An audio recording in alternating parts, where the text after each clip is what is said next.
Well, Awesome.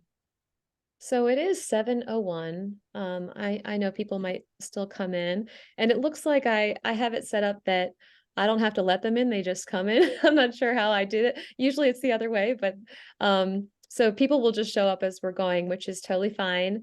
We had over 40 people that said they that would said they would be interested in be interested coming. in coming. Um, but if you're not muted while Corey is talking, Corey, Jennifer, and I are talking, please do mute yourself. That would help us out. But hello, everybody. Welcome. I'm Hillary Graves of Bright Sound Investments, and let me see if I can switch some things. Sorry, the view on my computer is looking kind of silly. Okay. Um, and we also have Jennifer Barner, my friend, my partner. From Lighthouse Ventures, and we're bringing on Corey Daharsh from Advanta IRA because almost half of the investors in my last syndication were from their retirement accounts. So a lot of people like to, make use of their retirement account to get the most out of it that they can, and investing in real estate in all different forms is just one of the best ways to do that. So we're just going to learn more about it. And Corey, thank you so much for coming, and I'm going to give you the floor. Awesome. Thank you, Hillary and Jennifer, for inviting me and scheduling this with me. Very happy to bring some of my expertise and knowledge to your audience and kind of just share what I've been doing with my career, which in itself is such a niche market and a niche community that most of our day job at Advanta is spreading awareness and just understanding that people can use self-directed accounts. As you mentioned in your last deal, like close to half of your investors were retirement account investors. And that's a growing trend that we're seeing, people learning that this even exists and then hyper taking advantage of it and pulling money from other resources to get into these types of deals and this type of investing that they're already passionate about. So really share my passion with that and just generally expanding people's understanding and financial literacy at a real micro level of what we're talking about here today. I'm going to go ahead and share my screen for everyone. I'm going to run through a quick presentation, just the gist of self-directed investing and investing into syndications, and then we'll pivot and go over some Q&A and just some general interview questions, I believe. So are you guys seeing my screen? Is this popping up properly for everyone? Yep, looks good here. Yes. Perfect. Okay. So again, I'm Corey Daharsh. I've been with Advanta IRA since 2016. I spent about 5 years as a client account manager processing day-to-day transactions for clients. And about 3 years ago, in the middle of COVID, I told the company, hey, my wife and I have decided we want to move to a different place, which in this case was Asheville, North Carolina from Florida. And this was even before the pandemic, but they said, we want to keep you on. What can we do? If you move, we're going to change your role. You have such a subject matter expertise built up. We'd love to keep you on and just switch you over to education and networking about what we do and helping on that side of things. So I transitioned about 3 years ago to just spreading knowledge and information about self-directed investing and helping people build their network and assist their retirement account investors in a very smooth and simple process. What is self-directed investing? Well, Advanta IRA is a self-directed administrator. We've been around for 20 years. We've got just over 11,000 active clients right now and just over 2.5 billion in assets under management. I'll get into what that really means in a few slides, but just know that we're a company that has been around. We've got a we're on the bigger side of the mid-market companies that do self-direction. And all of our clients' funds that are not actively invested are insured up to FDIC limits. Obviously, the invested funds, as a self-directed investor, that's your job to do due diligence on the actual deals. But again, we'll cover that a little bit further in the presentation here. What we don't do as a self-directed company is provide any tax, legal, or financial advice. So if you're going to be a self-directed investor, you do have to understand that the company that your account is through is not allowed to provide you tax, legal, or financial advice because you're choosing to do self-directed investing. So you have to use your own attorneys, CPAs, professionals. We certainly can refer you to some if you need the guidance, but it will be up to you to decide if that's a good fit for you, if they're aligning with your goals and your strategy, intentions or not, and then do your due diligence further from there. Today's very short agenda, I'm just going to cover what a self-directed account is, how easy and simple, and in most cases, not even a taxable event it can be to move your money into a self-directed plan. I'm just going to cover one case study tonight on how to invest into a syndication, and then we're going to pivot to the interview and question and answers.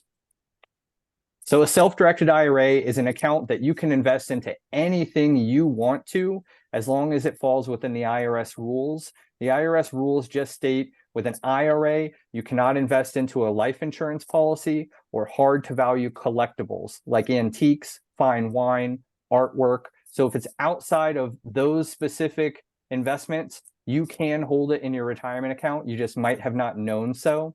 A lot of the larger wirehouse custodians don't want you to know so, because they have a vested interest in being your fiduciary or financial advisor, where they're doing underwriting, they're doing due diligence. They may be giving you a list of stocks, bonds, and mutual funds that they've vetted out that they'll let you invest into, and they call that a self-direct product. But a truly self-directed account is one where you don't have any overhead or oversight or big brother looking over your shoulder. As long as the IRS will let you do what you want to do, you're making that decision and pushing the deal through with your retirement dollars. I've got a few examples of assets here today, but again, we're focusing today on syndication real estate investing. So investing as a limited partner with your retirement dollars into a larger project that a general partnership team that you've vetted out is putting out together.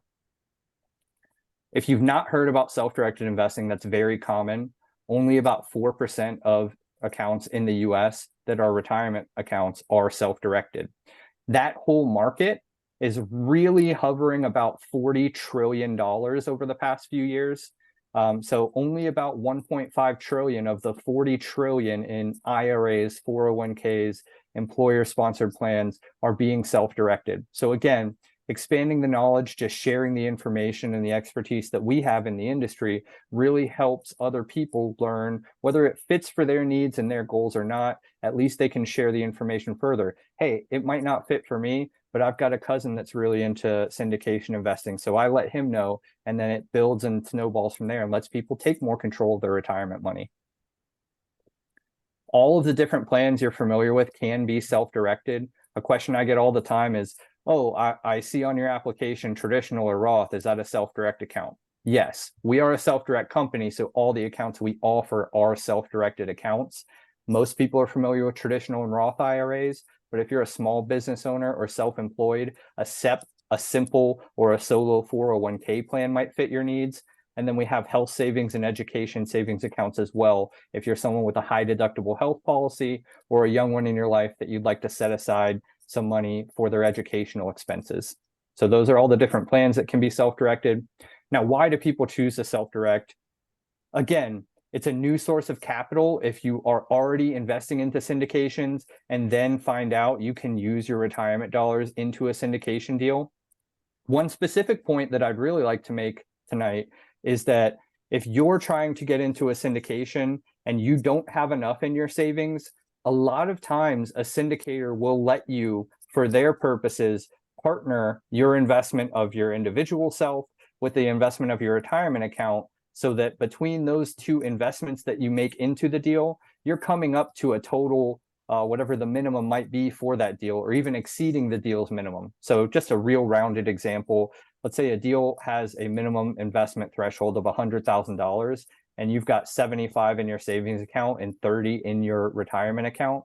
You can do any split of that, 70-30, 75-25, and really, as long as the syndicator allows it, which is a syndicator based kind of discretionary item, you can make those two separate investments, come up with the threshold minimum, and be in that deal, growing both your personal savings, which may be subject to some taxes, but also your retirement savings, which is really not subject to any taxation until you distribute that money out of your account later in life.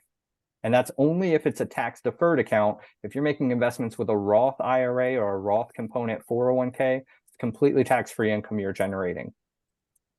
The tax benefit in itself, as I just said, and then stock market fatigue is a tertiary reason people are getting into self-direction, whether they're moving over their full investment accounts or just diversifying their portfolio. Just the way the stock market's been going the past 2 to 3 years, people are just tending to favor getting out of that and into more assets that they have a passion for, that they control and that they do their own due diligence on, as opposed to some big box corporation with a team of financial advisors that, you know, don't seem to be driving that high of returns these days anyway. So I really want to take a moment on this slide here, how easy it is to move your retirement funds from an existing source to a new source. When you're moving funds from like accounts, meaning an IRA to another IRA, it's a very simple process. You fill out a one-page form for the company that's receiving the money. They submit that to the company that has the money. This is called a custodian to custodian transfer. This is a non-taxable and non-reportable event. It's just facilitated between the two companies' back offices, and it's usually done without a 1 week's time frame. So within about a week, you can have that money moved over. The other option for funding these accounts is called a rollover, usually a direct rollover, but sometimes an indirect rollover. And that's where you're leaving an employer-sponsored plan, like a 401k or a 403b or a 457 or a thrift savings plan. Usually it's if you've already left that job, you're eligible no matter what to move that money, and you just distribute it out of that plan and you do what's called a rollover into a new qualifying plan. As long as the funds are made payable directly to the new plan and or you deposit them within 60 days of constructive receipt, meaning the day if you ended up having the funds delivered to you first, that's constructive receipt, the day it's in your mailbox or the day a wire hits your bank account. As long as you put that money into another qualifying plan within the 60-day time frame, that is allowed. It is a non-taxable event. There is tax reporting in the rollover scenario, though. The distribution is going to be reported on Form 1099-R from the previous custodian. So the 401k company, 403b company, thrift savings, they're going to report that on 1099-R each year to the IRS. As long as you rolled that amount all in total, or whatever portion you intended to, into a qualified plan, that is reported by the receiving company on Form 5498, and it is a wash from a tax perspective as long as all of the money carried over. If you do leave any behind in your personal pocket, you will be subject to paying ordinary income tax for that amount that you left behind. That is the indirect portion of the rollover side. If you're doing what's called an indirect rollover, it means you're taking the money for up to 60 days for whatever purpose you may need, and you have the chance to put all of it or whatever portion of it you want back into a qualified plan. Again, all of this is done within roughly a week. Rollovers take a little bit longer because in most cases, a rollover will only be allowed to be sent via check. So you're looking at check in the mail and also deposit hold situations, but it's usually something, even with a rollover, that's facilitated within about 10 to 14 days total. It's really important with self-direction. I can't stress this enough, to invest with people you know, to build your knowledge base and build your community. Know, like, trust is important in any avenue of investing, but when we're specifically talking about taking your own tax-sheltered retirement dollars into your hands, you really have to be extremely comfortable and confident before you put your money out onto any specific deal. So keep building your network, keep networking with, you know, people in your local RIA group, people in these types of groups, your neighbors, whoever it may be, that can give you better insight into different syndicators, better insight into different areas to invest into, whether it's, you know, geographically or any specific asset class. Just keep building that network and don't ever just, oh, this sounds too good to be true, I'm going to go put my money there because I really have my fingers crossed. We would never implore someone with their own hard-earned retirement dollars to do that. So real quick with my case study, again, investing into a syndication, I'm going to show you how simple and smooth this process would be for someone that's a brand new, never had a self-directed retirement account. Now, you can apply the back half of this if you're someone that has a self-directed account. Just everything after the onboarding and setup part, that's where that would apply to those people. So repeat investors, really quick and easy to redeploy your capital into a private placement deal. So in this case, I've got Abel and John. I'm sorry. I thought I picked up someone speaking. So we've got Abel and John. Abel has over $50,000 in one of the managed retirement custodians. He meets John, who's a syndicator. They sit down and go over the private placement memorandum, and Abel decides he does want to invest and at that minimum threshold of $50,000. So he contacts Advanta, sets up a self-direct account. In the application process, we collect that custodian to custodian transfer form I referenced a few slides ago, and we open the account. When we receive the paperwork in the account opening process, we reach out to that other company and get the ball rolling to get the funds moved over. And while we're waiting on the funds to arrive, we go ahead and get the syndication paperwork from John. We make sure that Abel marks everything as read and approved, and we make sure all the subscription documents are in the name of that retirement account and with the tax ID number for that retirement account. None of this goes directly through Abel's name or social security number. It's all routed through the retirement account direct name, which is an extension of our company's name. So for example, Advanta IRA, for the benefit of Abel, last name, account number. Once that's all approved and the funds have been received, we can execute the transaction. Again, with a brand new person setting up their account for the first time, we're looking at a standard time frame. It could be as quick as 7 days, but it's usually about 10 to 14. That's a reasonable conservative estimation that we give all of our new clients, just so you're not pushing the line with a deadline for a syndication or waiting till the very last minute. It's very quick to open these accounts. It only takes about 15 minutes to complete the application. And then once the deal's funded, you're really just looking at mailbox money. So in this case, the deal funded for $50,000. There's a 8% preferred distribution each year. So that's $4,000 generated each year. In the 5th year, the project's refinanced, which is a common occurrence in syndication. Granted, these numbers are rounded just for example's sake, but $4,000 generated each year over 5 years, that's $20,000. And then at the lump sum payout, the $65,000 is returned. So in total, that retirement account generated $35,000 of either completely tax deferred or completely tax-free income. If that was a traditional account or a tax deferred account, that investor Abel will need to pay taxes on that $35,000 when he distributes it out of his retirement account later in life. No penalties or anything like that, as long as he's distributing it after age 59 and a half, but he will add that money as he distributes it in that applicable tax filing year as ordinary earned income. If it happened to be made through a Roth account, like I said earlier, then that's completely tax-free and he does not have to pay anything on whatever that's generated.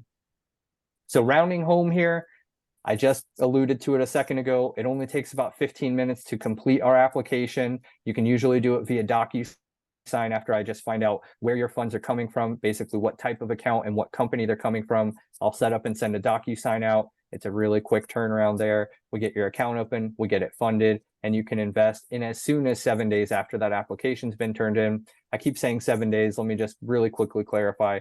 The IRS has what's called a right of rescission period. From any time a brand new retirement account's opened, it is not allowed to fund its first investment for 7 days, just in case that account holder decides, oh, I didn't want this account or I changed my mind.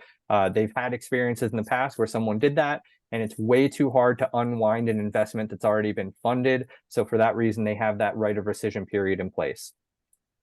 That is all. We do other educational content. Feel free to check us out, Advanta IRA.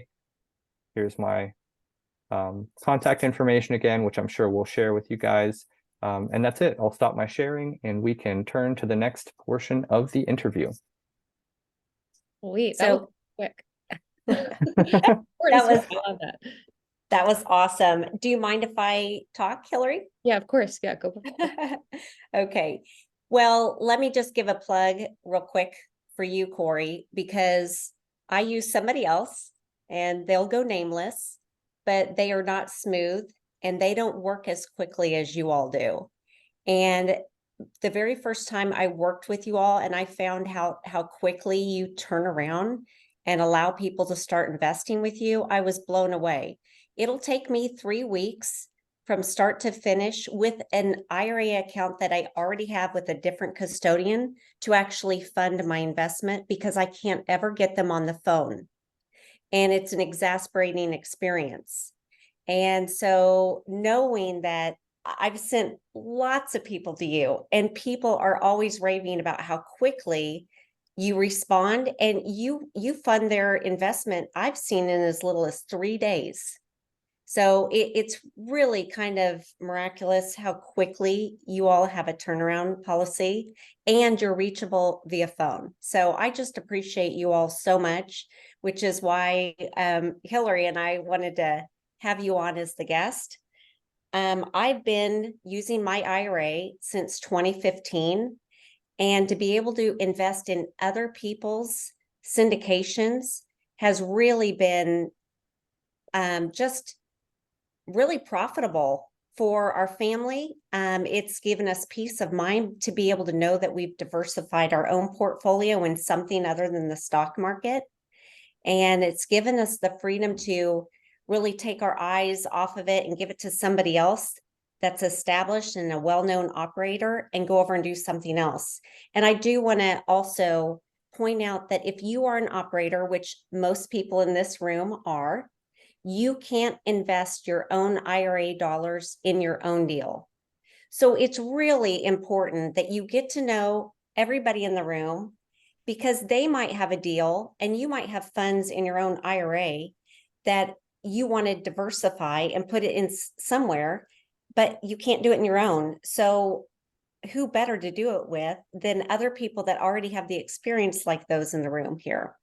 So just wanted to give you, again, a very positive shout out to Advanta, because you guys do it like nobody else. So anytime anybody's asking me, how can they get started? Your name is the very first person I think of. So thank you again for being here. Well, of course, I surely appreciate that. And yeah, like I alluded to in that case study, with an existing client, we typically try to hold true to 48 hours notice of the deal you want funded. So if a client emailed us on a Monday, our goal is to get that deal funded as long as paperwork's provided by that Wednesday at the latest. And oftentimes it can be faster than that. We can put a rush on a transaction and get it done maybe same day. Usually the next business day is a reasonable expectation, but by a 48-hour window, we should have definitely had the deal funded in that case, unless there's some sort of hiccup that comes up, which does come in time to time, but usually not. And again, our team is account managers that's their day job, is practicing and executing transactions and working through things with clients. So we do give each person that is a client of ours a dedicated person to go to. So they're not just calling a wirehouse and explaining who they are and what they're trying to do, like I've helped so many people do in getting their money moved over. I've done so many calls to a Fidelity or an Edward Jones, and you're explaining what you're trying to do for this poor client just trying to move their money to get into a deal to 5 different people before you end up getting a real problem solver on that other company's line. Yeah. So you mentioned that, and that's one of the unfortunate things about financial advisors is, and for years I asked, how can we get started investing in real estate? And they always said, you can't. And what they meant is they can't. And that is just so unfortunate. I have a finance degree and I didn't learn that till I was 47 years old. That's tragic, right? That I didn't learn that I could use my IRA until then. So now you would know my age. But despite all that, you mentioned that you can take somebody else's and move it to you. And I don't want to hog the space here, but is it as easy? I mean, say I've got a ton of money and it's invested in other people's deals. Can I still transfer all that to you? Or is it best to let them each sell before you move them over? You can move assets in kind, actually. So we deal with that pretty regularly, as well as moving cash. Obviously, we primarily move cash because as a self-directed administrator and alternative asset custodian, we are not on what's called the DRS network, which basically just means we're not efficient at holding publicly traded assets, stocks, bonds, and mutual funds. So those types of assets we can't move in kind. But other private investments, so if someone's with a self-directed company and they're not getting the customer service living up to their expectation, or they're getting charged higher than what our rates are, you can in turn move over to us and move the assets in kind. Usually it involves the same transfer request form, and a statement from the account over there, and maybe a few executing of documents assigning the ownership interest in whatever asset you had from that other company over to Advanta as the new self-direct custodian. But it's certainly something we handle on a regular basis. You're Great. talking about moving from one custodian to another, not from one syndication to another, right? No, one custodian. Okay, Yeah. Gonna say, So my current one to Advanta. right. I always thought, man, that's way too complicated. I don't want to mess anything up. So I'm just going to leave well enough alone. But again, every time I have a new asset that I want to invest in, it's really complicated. Yeah, With you want to be ready. Yeah. I was just going to add, with syndication specifically, it is pretty simple. It's usually just a one-page assignment of ownership interest document that's either on our letterhead or on the other company's letterhead that has to be approved by both companies and signed by the client, and that really facilitates the movement of the asset. There may be some record keeping of like original stock certificates or things like that that come into play, and just basically mail that has to be moved around from the old company to the new company. But it really shouldn't be something that someone is apprehensive for, because again, we're here to make it as smooth and simple of a process for the client. And we really do want to help the syndicators too. I mean, we don't want as a syndicator, clients being upset or disgruntled with where your investment with them is being held. If it's easier for them to move and, like I said, more cost efficient, or they get better service with another company, we want to make that as simple and smooth of a process for everyone involved, not just us taking in a new client and, generating a new account. Right. Corey, I have not used self-directed IRA, and the reason is I just recently realized, oh my gosh, I have a Roth, like I could use that. But I was trying to use my employer, my W-2 employer, retirement account, and I couldn't. I hit a wall there. I did call Advanta, and they agreed that it was not eligible because you can often use a past employer, but not always a current employer. But so I do have a Roth, and I know a lot of people have accounts that they could use, but maybe they don't have an investment in mind. Is there any drawback to opening up the self-directed IRA before you have an investment in mind and just kind of having it sit there and just ready to go? Are there fees that you incur while it's sitting there? Sure. So there's a few things I want to address in what you just said, and I touched on one of them in my presentation, but you just gave a great case study and example. If you have a current employer account, don't let just knowing you're in a current employer account be a brick wall to stop you. Reach out to your account administrator or your HR department and ask the specific term, if you guys want to take this down, is if you're allowed to do an in-service rollover. Sometimes you're able to, and that's between your employer and that plan administrator. Likely it's not the case, but sometimes you are. It usually has to deal with how long you've been with the company or what age you're at.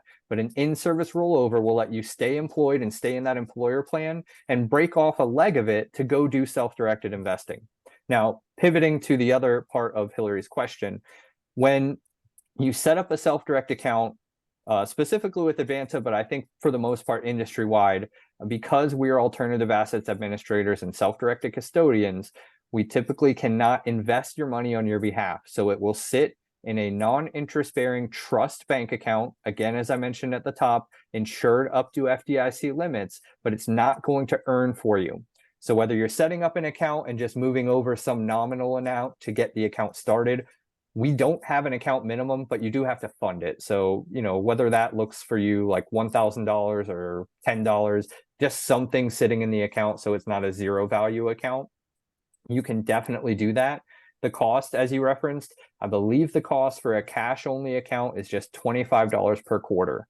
And that's because the IRS charges us for even telling them that we have open retirement accounts for whatever that is. So it's really just a basic, we have to keep telling the IRS this is an open and active and good account. There's a underlying cost there, and that's really all the client's dealing with. So if you're okay with paying $25 a quarter until that right deal comes to the table, and you have a little bit of money, whatever you're comfortable with sitting to not earn any interest, you can have the account set up, ready to go, do that larger transfer. Again, takes about a week once you do have the deal on the table to get the money moved over. So as long as you're not finding out on a Tuesday that you've got a syndication due by Friday and you don't have any money in your account, then you're kind of in a pickle. But as long as you have a little bit more of a lead time, by all means, I would never implore someone to move their account funds over before they know that deal's at least on the horizon a month or two out, because just like you all, I don't want my money sitting idle. It's hard-earned money, it's tax-sheltered money. I want to let it earn for as long as possible.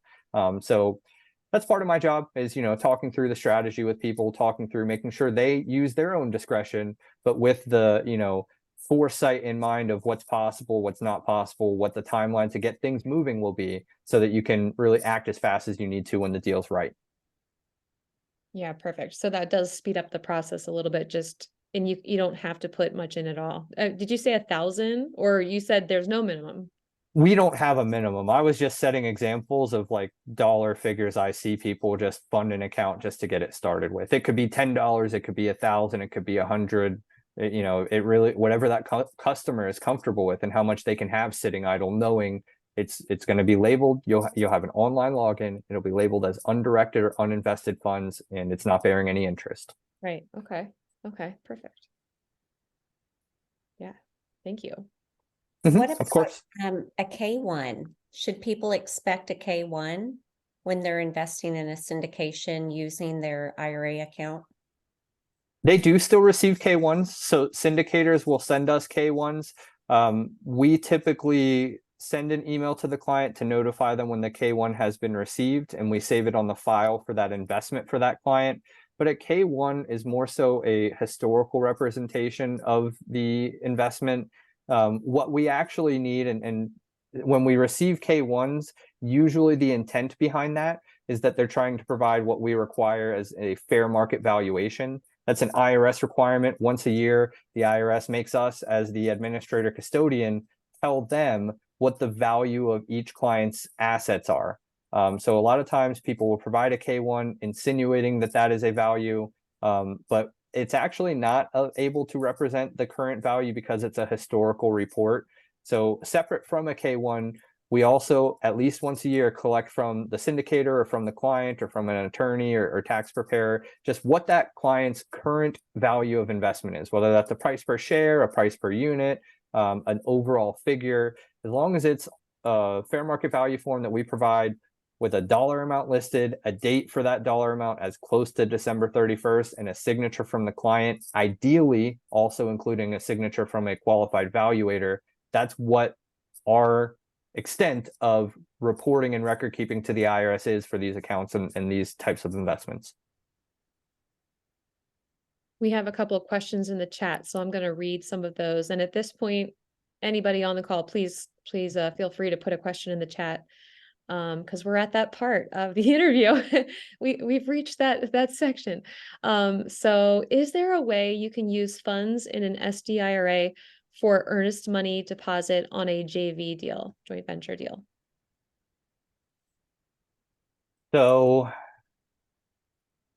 the initial answer is it's a common misnomer that you can use money as an earnest money deposit, because your retirement account and you as an individual are two completely separate entities. So your retirement account can't put up money for a deal that you're making personally.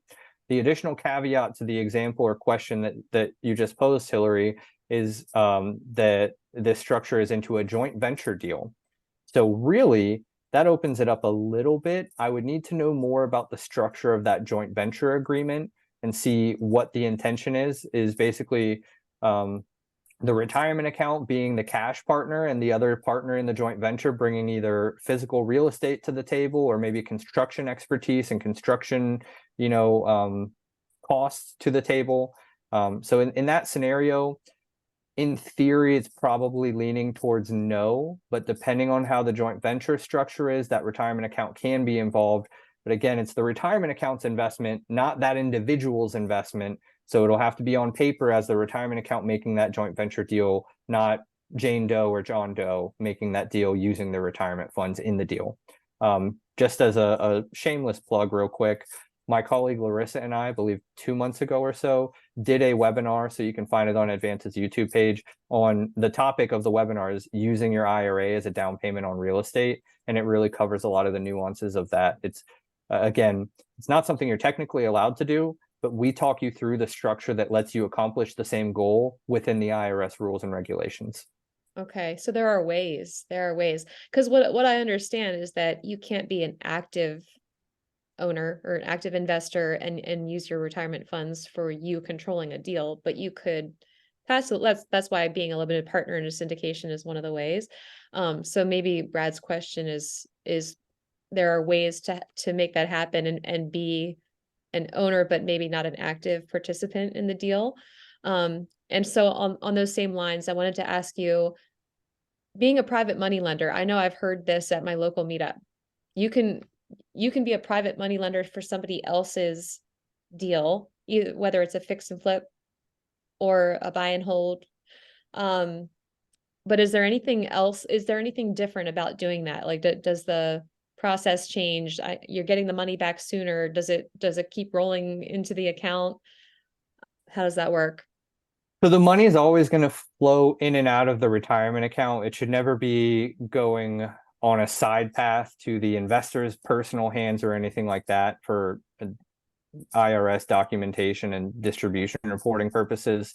But with private lending or hard money lenders, you can lend pretty much to anyone that's not a disqualified person. Disqualified persons, put real simply, is your lineal parents, children, grandparents, grandchildren, anyone on your lineal tree.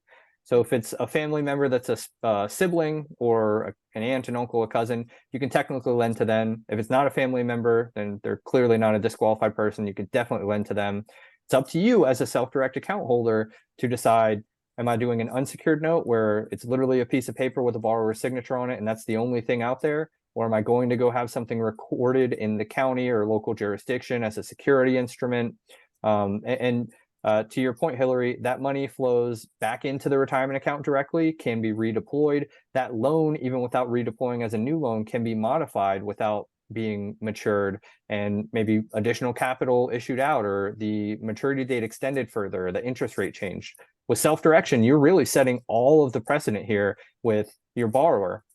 We're not here to set your loan terms and agreements. As long as it's an actual investment that's generating passive income, so you're not giving a 0% loan to somebody, the IRS will allow you to do it. Awesome. I'm going to head to the next question here from Vessi. So can you set up a brokerage sub account under the main custodian SDIRA account if you are not ready to liquidate your stocks and mutual funds just yet? Example, while waiting to find a real estate syndication. And do you also provide solo 401k self-directed accounts, and how does the setup differ from an SDIRA? Yes, yes, and yes. You can set up a brokerage account in the name of your self-directed account. You basically just need to find a brokerage that's willing to hold an account in the name of an IRA. And we provide a dedicated instruction email once the client says, hey, I'd like to set up a brokerage for any asset class for that matter. If a client tells us or tells their account manager, hey, I'd like to do XYZ type of investment, we have a templated instruction email we send out that has the 2 forms we need to collect from you to fund that investment and bullet points of exactly what you need to provide paperwork wise outside of our 2 documents that direct us to fund the transaction.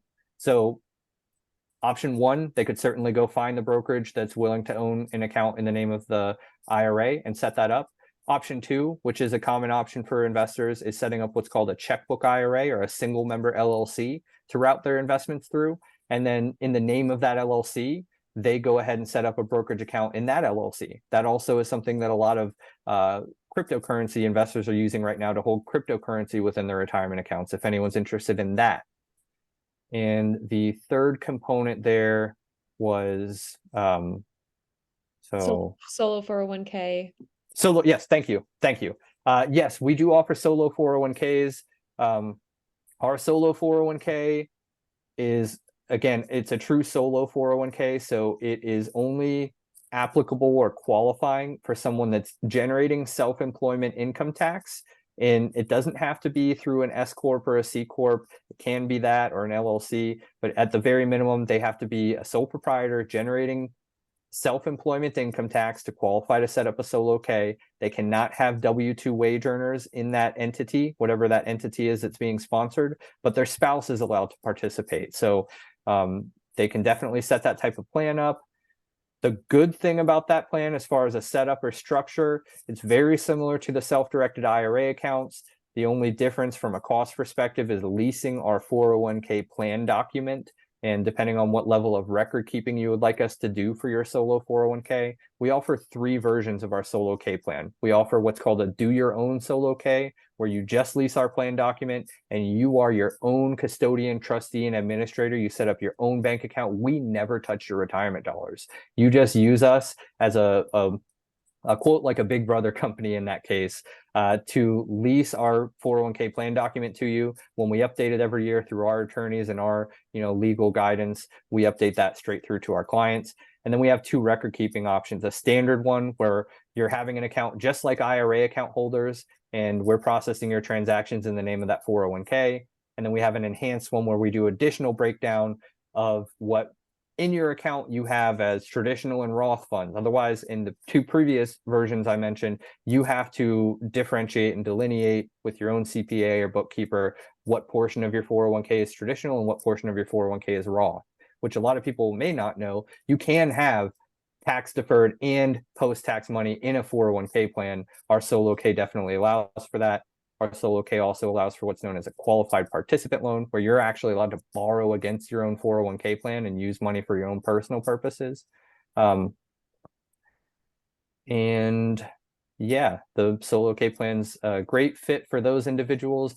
One other thing, with a solo K plan as opposed to an IRA account, you are not subject to UDFI tax, or unrelated debt financed income tax. That's really coming to play for investors that are trying to do real estate on their own, and it may include utilizing financing to buy the real estate. And even in certain cases, if you're investing into a syndication and that syndication's utilizing leverage, that may flow through to the retirement account. I will be brutally honest, I am not the exact subject matter expert on UBIT or UDFI tax. So I can answer to a basic level questions about that. But if it gets too up into the tax and tax matter specializations, I have a colleague that's very, very well versed, and we've got a lot of content that I can point you in the direction of. Awesome. One more question here in the chat. Do you need to be a qualified investor to do this? You need to be Nope. a qualified investor. Yeah, I think just from being in the industry, I think that question refers to like an investor questionnaire to determine if someone's accredited. To have a self-directed account and to make self-directed investments, you do not need to be a qualified or an accredited investor, or even a sophisticated investor for those that don't meet the qualifications for accreditation. But that is a case-by-case basis on the investments you choose to make. So just because the retirement account in itself and making investments with your retirement account does not require that, the syndication you may be prospecting may require that. Anytime someone's looking into a deal and they have something like an investor questionnaire, which a lot of you are probably familiar with, the client fills out that investor questionnaire as themselves, and the answers and representation of that questionnaire carry through to their retirement account. So if someone individually is accredited, then their retirement account in turn is an accredited investor, and so forth to that effect. Got it. And there was a follow-up to that question from Jamie. Also, do you have access to the dividends, or do they have to stay in the investment account? The dividends, they flow back into Advanta, so they get deposited anytime they're deposited, whether it's a check or an ACH we receive from the syndicator. The client gets an email notification. It adds into that pool I described earlier of undirected or uninvested funds, and the client can choose to do whatever they want with them from there, whether they reinvest that capital into another deal, whether they take a personal distribution of it for personal purposes or outside purposes, or even moving those funds back to a managed account. If they are someone that hasn't set up a brokerage account in their self-directed IRA, but still has a brokerage account with another larger custodian, you could do a custodian to custodian transfer back out to that company once you have a pool of money large enough to actually make it worth your while. Awesome. Oh, go ahead, Jen. Question. So I've seen a lot of people have a self-directed checkbook or capability. Mhm. At what point do you need a checkbook?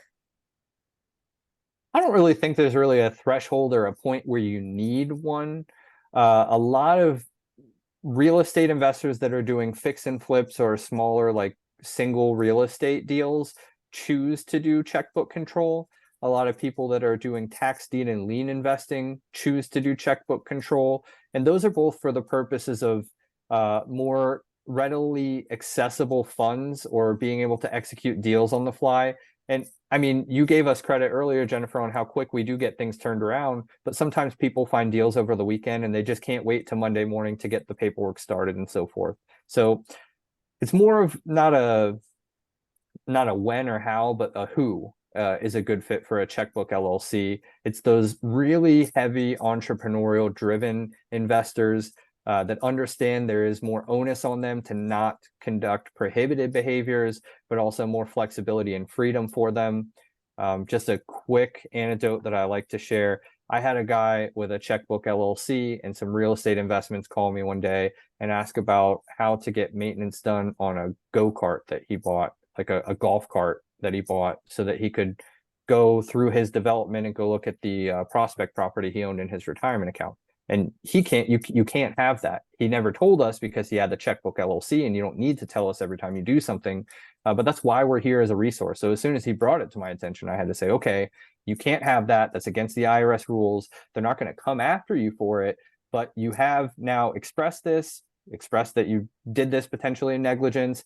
Unwind this as soon as possible. The IRS really wants to see if you've done something prohibited, that you take corrective measures as efficiently and swiftly as possible. And then they say, okay, no harm, no foul. You understood when you've done the wrong thing that you unwound it and you fixed it. That's fine. So checkbook control is used again for entrepreneurial people, for people that want a little bit more fast and ease of access to their funds. And to be honest, it actually helps them also cut down on fees due to us.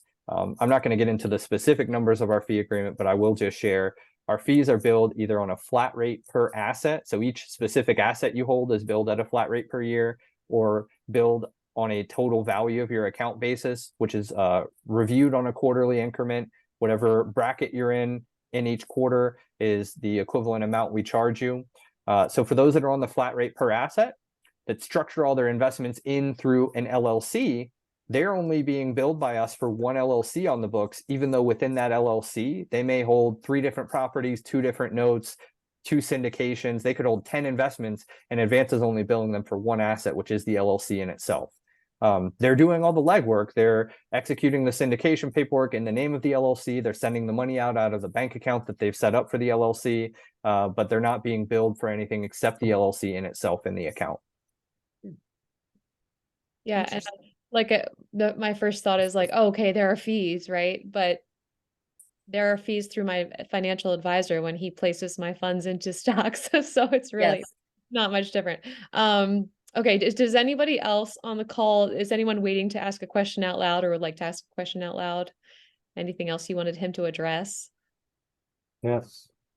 Jeff Stoll here. Hello, everyone. Jeff? Hey, Jeff. Thank you. First of all, Hillary and Jennifer, thank you for hosting this. And Corey, thank you very much for sharing all of your expertise and knowledge. Jennifer had touched on something, and so did you, Corey, about the restriction on being able to use your self-directed funds for a deal that you are in. If you are a general partner in a syndication, but you want to invest some of your funds as a limited partner, is that a conflict there? Yes. So that is a great question, Jeff. I hear this question from a lot of people. I can outline it pretty thoroughly, but there is an underlying level of kind of a gray area here. So if you're on a general partnership team and you want to invest your retirement funds into that deal as a limited partner, it can be done. In most cases, it shouldn't be done. The real things the IRS are looking at here are, do you make day-to-day decisions on behalf of the syndication? Are you a real deal maker and influencer in what occurs as a general partner? If the answer is yes, then you should not place your retirement dollars as a limited partner. The other threshold there is, what level of ownership on the general partnership side do you have? Technically speaking, if you're less than a 50% owner, so a minority owner as a general partner, and you don't make day-to-day decisions on behalf of the syndication, there is support that you can invest as a retirement account or use your retirement account to invest into that deal. Having said that, the way we see the rules and interpret them at Advanta, we always, in this scenario, tell that client to go get your own legal guidance, speak to an attorney, get someone with a legal background that's willing to go up to bat for you if this were ever challenged in the future, to say nothing had been run afoul of the IRS rules. It was perfectly fine. You didn't make day-to-day decisions. You were not a 50% or more general partner. It should have been okay for you to make that investment in your retirement account. If those criteria are not met, really it is more likely to come off as a red flag and as a disqualified transaction. But if you're in that criteria, not 50% or more owner and not making day-to-day decisions, it's a gray area. You may be able to make the investment, but again, we highly advise that person to seek their own legal counsel before they just fund into the deal, because they know it's a gray area and they think they'll never have to deal with repercussions in the future. Okay, thank you. You're welcome. And I can't think of a whole lot of roles on a GP team that you're not sometimes in the day-to-day decision, except for maybe the earnest money deposit. I mean, again, if that comes up, that's the only thing I can think of. Maybe you're the earnest money and that's all, that was what you contributed to the deal. But even that, your answer on that question from Brad earlier about the JVing that way, was case by case and not necessarily. So sounds like, contact your attorney is all I can answer there. That's definitely a contact your attorney. And if Brad wanted to talk through his specific scenario, please reach out. You've got my email and my phone number. I'd be happy to speak with Brad further about his specific scenario and kind of guide learning a little bit more about what that JV deal looks like, or maybe it was just a general example. But if I can help at all, please reach out and let me know. Okay, great. Thank you. Cool.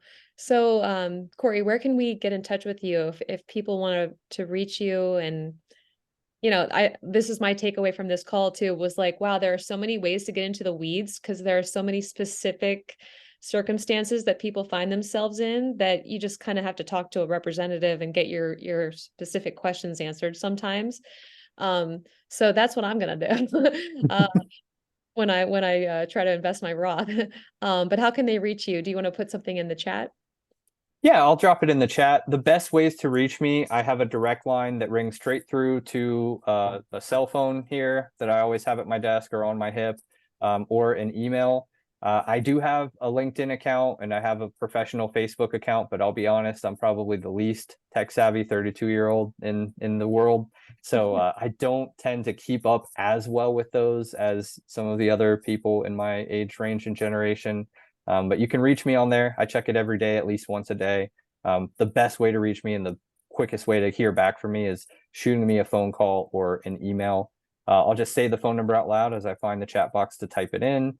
The phone number, my direct number is 727-223-3046.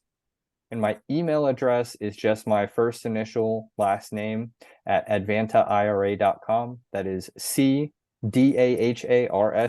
Daharsh, at advantaira.com.